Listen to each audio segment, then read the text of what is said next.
Assalamualaikum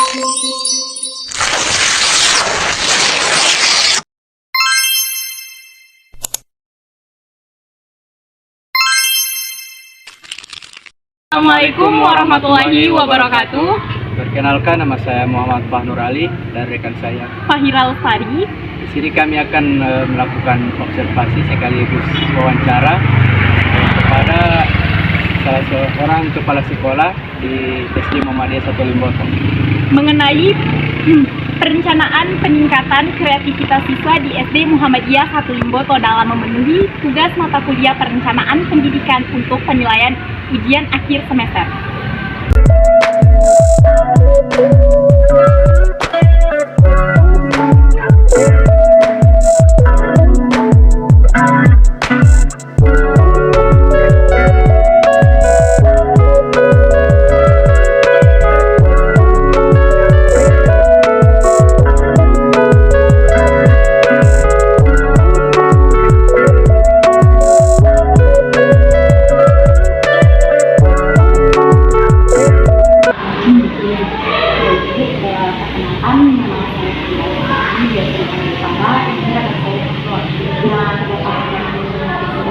Untuk pembuatan video mata kuliah pendidikan untuk memenuhi ujian akhir semester.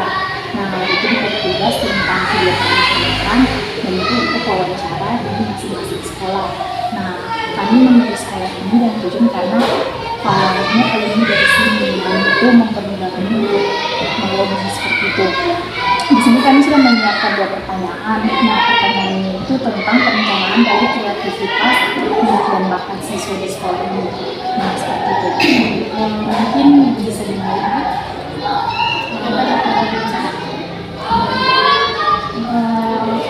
Boleh Ibu perkenalkan diri dulu supaya lebih pertanyaan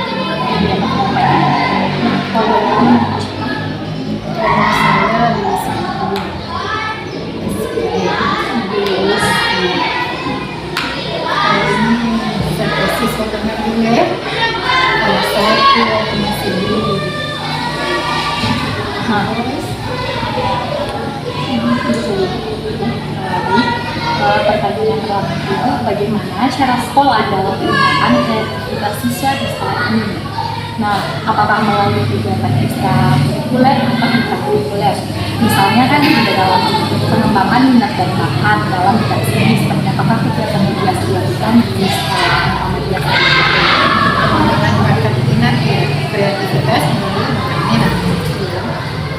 Yang pertama kita ada intrakurikuler, ada ekstrakurikuler. Khusus bakat dan minat itu melalui ekstrakurikuler. Kalau kita punya ekstrakurikuler itu ada yang inti, itu namanya pembelajaran Al-Quran. Nah, selain kalau pembelajaran Al-Quran itu Senin sampai Kamis 1 jam 1 hari. Kita melibatkan pengajar dari luar, jadi ada orang tua, ada komite, ada juga guru di dalam seperti ini. Kemudian yang berikutnya ekstrakurikuler yang lain ada pramuka. Nah, di pramuka itu kita ambil saat ini ada 2 kelas, ini 6, dilaksanakan setiap hari Kamis. Jadi menyambung setelah anak-anak belajar Al-Quran, kita masuk di pukul 2 sampai pukul 4 hari Kamis, kelas 6. Jadi di kegiatan pramuka itu mereka juga punya, bukan asal langsung pokoknya pramuka itu tidak, mereka juga punya program di mana di akhir tahun itu kita mengadakan tes untuk anak-anak ini bisa naik pangkat. Kemudian selain itu kita juga selaku sekolah pelaksana program sekolah penggerak dengan kurikulum Merdeka, kita ada yang namanya P5, proyek penguatan profil pelajar Pancasila. Nah, kita mengambil di kelas 1-4 sebagai sasaran, kita mengambil meningkatkan kreativitas mereka khusus di tarian. Nah, untuk bidang seni. Jadi kita itu ada bidang keagamaan, ada kepramukaan, ada seni. Nah, untuk seni itu kita sasarannya 1-4, kelas 1 dan kelas 4. Karena di sekolah ini kita punya kemampuan untuk melatih itu masih kurang, sehingga kita kerjasama dengan seperti ada namanya tarian begitu, ada namanya apa ya? Bukan apa namanya? di grup kayak grup begitu.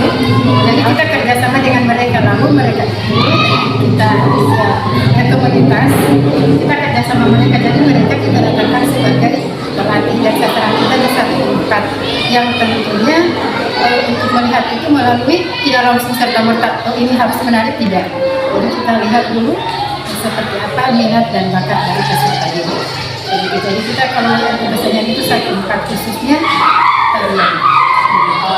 Oh ya, baik itu tadi kan Ibu sudah sempat bilang tentang di bidang keagamaan. Nah, di bidang keagamaan itu kan dilaksanakan setiap hari Senin dan Kamis. Senin sampai Kamis. Iya, Senin dan Kamis. Nah, di kegiatan keagamaan itu kan ini kan juga termasuk pengembangan bakat siswa ini yang maksud pertanyaan saya kembali apa? Kira-kira kalau di bidang keagamaan itu kan pengajian, berarti itu 1 jam kan ya, 1 jam kira-kira ada target tidak ada keagamaan itu? Ada target. Kalau target kita setiap tahun itu kita harus mewisuda peserta didik yang hafal juz 30.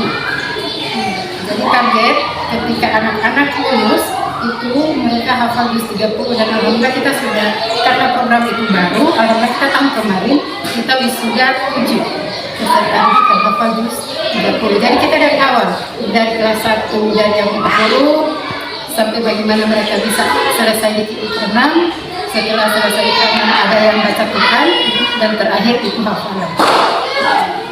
Dan alhamdulillah target kita itu peserta didik lulus dari sini mereka hafal juz 30. Juz 30 sebenarnya dengan juz 29, cuma karena ini baru awal 1 juz dulu. Dan kita di tahun kemarin sudah mewisuda melalui uji publik 7 orang. Ini pengembangan yang sangat meningkat ya Bu. Kalau di bidang seni kan itu tarian. Nah, kira-kira selama pengikutan tarian ini termasuk dalam komunitas untuk tari, tarian dari luar, kira-kira tarian yang sudah dihasilkan dari kelas 1 dulu. Iya, kalau kelas 1 itu kita juga sudah tampilkan pada kegiatan udah. Kalau kelas 1 itu mereka membawakan tarian Golongan itu sampai selesai. Kemudian untuk kelas 4 Wonderland Medesi. Jadi kelas 4 itu kurang lebih 18 orang ke 20 mereka membawakan itu dan sudah ditampilkan pada kegiatan memperingati Sumpah Pemuda. Artinya sudah ada hasil. Kira-kira yang dari kelas 1 tadi itu yang Ibu, itu kan bahasa Gorontalo yang bukan Iya, Gorontalo itu artinya negeri. Gorontalo itu kan Gorontalo, jadi kalau itu berarti Gorontalo itu kampungku. Itu dari Iya, tersebut. Kalau untuk kelas 4 Wonderland Indonesia, jadi berbagai ya kreasi, jadi dari berbagai daerah. Dan alhamdulillah sukses. Dan di hari-hari itu kita kerjasama dengan orang tua, di mana orang tua menyiapkan pakaian. Jadi seluruh peserta didik, bahkan yang bukan peserta tarian pun, itu di hari Sumpah Pemuda itu menggunakan pakaian adat dari berbagai dari Indonesia. Itu memang sudah program kita setiap Sumpah Pemuda. Dan tahun ini kita tambahkan dengan tarian itu karena 1/4 itu menjadi sasaran di sekolah penyerahan. Oke, baik Bu, mungkin itu salah satu dari saya tersebut karena terima kasih Bu. Iya. Selanjutnya pertanyaan kedua Ibu, kreativitas apa saja yang sudah dicapai di sekolah ini dalam peningkatan kreativitas siswa di SD Desa Pelimboto? Dalam hal peningkatan kreativitas tersebut, bagaimana upaya sekolah yang dilakukan dalam membantu peningkatan kreativitas tersebut? Kan tadi sudah terbawakan toh, seperti ada pertanyaan seperti ekstrakurikuler tadi khususnya pembelajaran Al-Quran. Itu kita sudah target, kita kan punya target dan target itu sudah tercapai di tahun pertama. Yakni kita sudah mewisuda melalui yang sebelumnya tentunya melalui uji publik 7 orang yang hafal juz 30. Nah, bagaimana kita tiap sekolah? Yang pertama adalah bagaimana kita kerjasama dengan masyarakat luas, artinya dengan orang tua, dengan komite, gimana kita melibatkan mereka itu pada proses pembelajaran Al-Quran itu sendiri. Seperti sekarang ini kan kelas 1, 2, 3 itu jam setengah 11 sampai setengah 12. Makan di mana nanti sebentar setengah 1 sampai setengah 2. Jadi itu juga ya, itu kan termasuk salah satu usaha sekolah. Bagaimana agar sekolah itu semakin berkembang tentunya dengan kreativitas anak. Kemudian kalau di kesenian tari, khususnya tarian, kita kan melibatkan dari komunitas lain karena SDM di sekolah ini khusus untuk tarian itu kan masih kurang, artinya yang memberikan itu harus yang punya kemampuan di bidang itu, sehingga kita dalam hasilnya alhamdulillah pada pernyataan Sumpah Pemuda itu kan kita menampilkan 2 tarian itu, bahkan 3 sebenarnya, dengan tarian yang namanya Profil Pelajar Pancasila itu gabungan dari kelas 4-5 di luar dari kelas sasaran.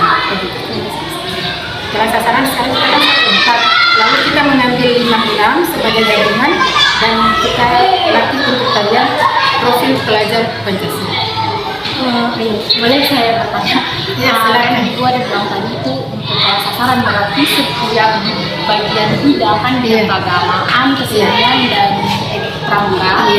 Itu berarti masing-masing itu ada bidang sasaran kelasnya. Nah, begini, kalau untuk bidang agama itu sasaran semua kelas, memang itu tidak ada hubungan dengan sekolah penggerak.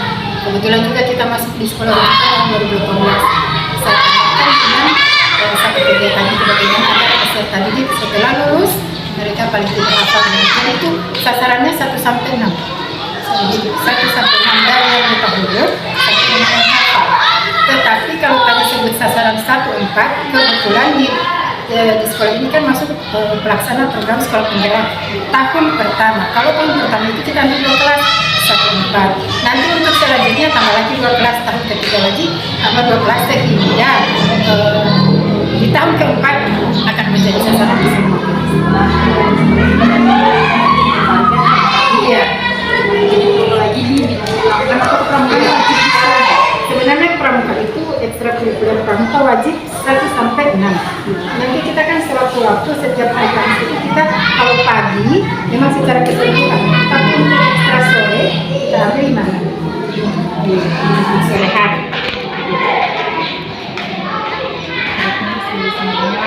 Mempunyai target sesuai. Iya, kita lihat dulu karena itu tahun pertama juga pramuka ini sebenarnya dia pernah di tahun 2018, tapi 2020, 18, 19, 2020 kan COVID, sempat terhenti. Proses belajar menghadapi kan jadi kurang lebih berapa 1 tahun lebih kan proses belajar mengajar dari rumah sehingga ekstra pun tidak jalan. Oh, berarti sempat tahun 1 tahun. Iya, kurang lebih 1 tahun. Berarti mulai aktif di tahun 2021 sampai sekarang kan? Iya. Sekarang untuk pendidikan semacam ini. Untuk sekolah penggerak itu ibu itu masih melakukan program sekolah penggerak itu atau sudah tercatat sebagai sekolah penggerak? Untuk mencapai jadi pelaksana program sekolah penggerak itu sangat sulit. Kebetulan itu adalah program dari Kementerian Pendidikan dan Kebudayaan yang kemudian dimana kalau kita mau ikut itu kita tesnya bermacam-macam bahkan sampai kurang lebih 6 bulan. Yang pertama kita saja tes itu siapa yang mau ikut tes pertama itu ada kurang lebih kita menjawab 8 nomor soal, 1 nomor ABCD, A-nya misalnya 5.000 ke atas seperti itu, misalnya B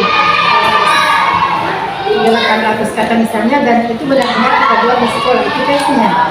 Setelah kita lulus di tes pertama itu kita lagi tes mengajar kurang lebih 2 jam, mengajarnya 10 menit, wawancara 2 jam. Sebenarnya lulus lagi di tes kedua, masuk lagi tes ketiga kesehatan. Lulus lagi itu alhamdulillah ada terbitlah SK bahwa sekolah ini berdasarkan penilaian terhadap kepala sekolah, maka terbitlah SK bahwa sekolah itu sebagai pelaksana program sekolah. Jadi mudah-mudahan gitu. Jadi prosesnya alhamdulillah langsung kementerian, bukan lagi dulu. Berarti ini masih proses. Sudah kita lulus di 2021 dan kita lulus di 2021 akhir, lalu di 2022 sedang melaksanakan prosesnya kan panjang di ini kan seluruh Indonesia. Jadi kita mulai di Juli kita sudah start di program sekolah penggerak. Adanya sekolah penggerak itu diterbitkan dari Kementerian itu ini adalah di tahun 2021 itu tahun kedua. Kabupaten Gorontalo nanti tahun kedua. Tahun pertama kota. Tahun Kabupaten Gorontalo Jawa. bahkan ratusan ribu yang masuk waktu itu kurang lebih 16.000 ya. Tapi kan kata-kata tahu lulus 15 Salah satunya di sekolah yang sudah ada salah satu. Kalau sekolah penggerak itu kan yang para anak sadar dari ada juga salah satu sekolah yang sempat para wawancara dari salah satu itu juga termasuk dalam kelompok penggerak itu di SDN Edukasi mulia. ya edukasi Mulyo. Nah itu juga termasuk sekolah penggerak ya.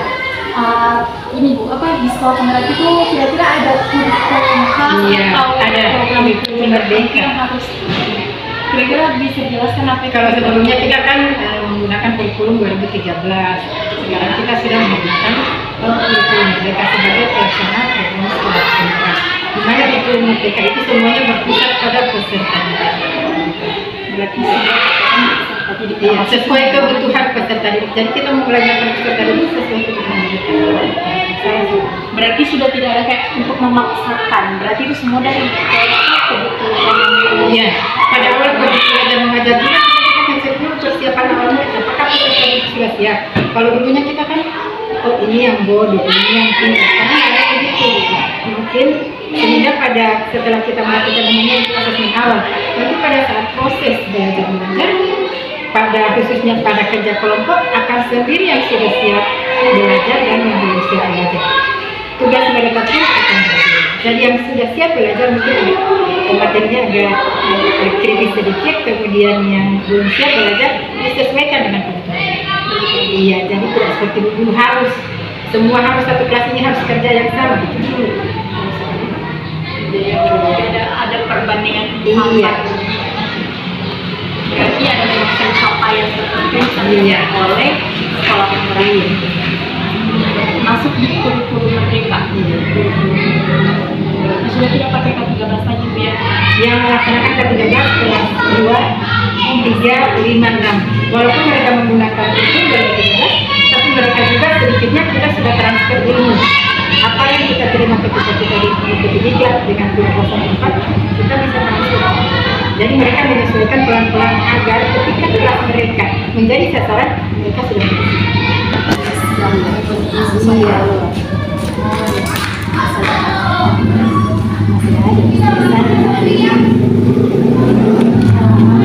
Ibu, baik, terima kasih atas wawancaranya. Ini saja yang dari kami, mungkin sudah terlalu banyak juga itu seperti Iya, selebih. ya, Pertanyaannya sebagai semua deh. ya.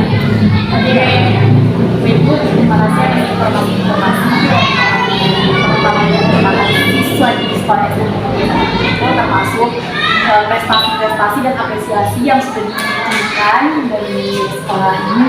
Itu sangat mengapresiasi sekali ya, apalagi untuk sekolah-sekolah lain yang belum mendapat gelar sebagai sekolah penggerak itu sangat mengapresiasi sekali dan sebagai contoh.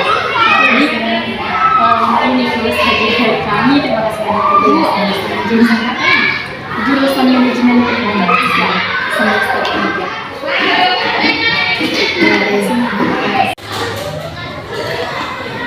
Baiklah, itulah hasil observasi dan wawancara kami di Sekolah SD Muhammadiyah 1 Limboto. Sekian dari kami, mohon maaf bila ada salah kata. Wassalamualaikum warahmatullahi wabarakatuh.